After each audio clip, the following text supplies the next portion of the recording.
Jammu wine trader association के जो कारोबारी हैं वो सरकार के आगे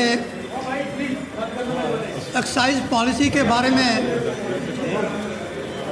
विचार रख रहे हैं। आज फिर हम आपके माध्यम से सरकार के आगे अपनी प्रार्थना रख रहे हैं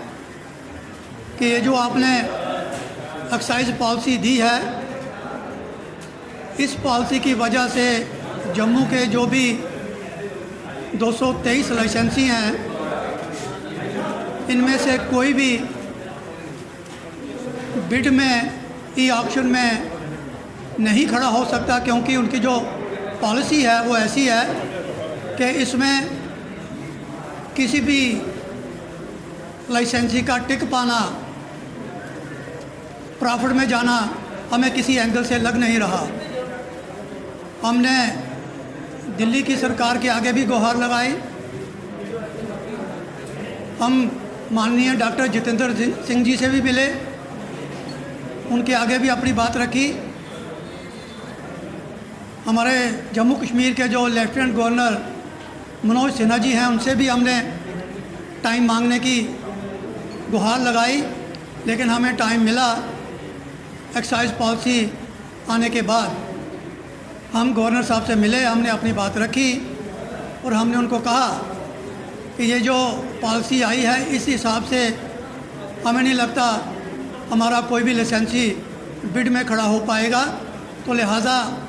इस पॉलिसी पे विचार कीजिए, दोबारा सोचिए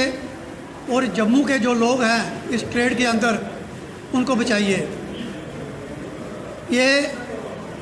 जो पॉलिसी आई है, इस पॉलिसी के हिसाब से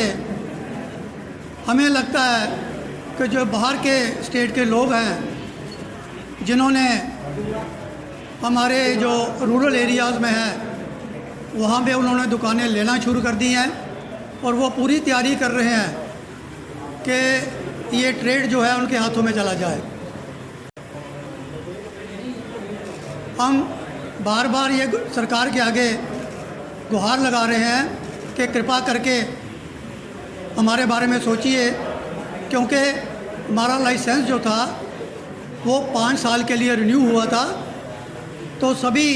जो हमारे ट्रेडर्स हैं, बिजनेसमैन हैं, इन सभी ने 5 साल के हिसाब से कहीं बैंक से लोन लिए हुए हैं, कहीं उनके ऊपर लाइबिलिटीज़ है, किसी ने होम लोन लिया है, किसी ने बच्चों के लिए एजुकेशन लोन ले रखा है। तो एकदम आप 1 महीने के अंदर ही हमें कहते हैं कि ये अपना ये जो कारोबार है इसको बंद कर दीजिए, आप बिड में आइए। उस बिड में जहां हम कभी खड़े हो ही नहीं सकते, कहीं सर्वाइव ही नहीं कर सकते, तो ये हमारे साथ बहुत बड़ी बेइंसाफ़ी होगी। हमारे कुछ ऐसे ट्रेडर्स हैं जिनकी पूरे साल की कमाई जो है, प्रॉफिट जो है 10 लाख 12 लाख के आगे पीछे है, और इस बिड के अंदर जो इन्होंने सिस्टम बना के रखा है कि 5 लाख रुपया अर्नेस्ट मनी और 5 लाख रुपया मिनिमम बिड जहाँ से शुरू होगी वो रखा है, और जिसकी इनकम ही पूरे साल में 10-12 लाख है, वो इसमें कहाँ खड़ा होगा, कहाँ बिड देगा।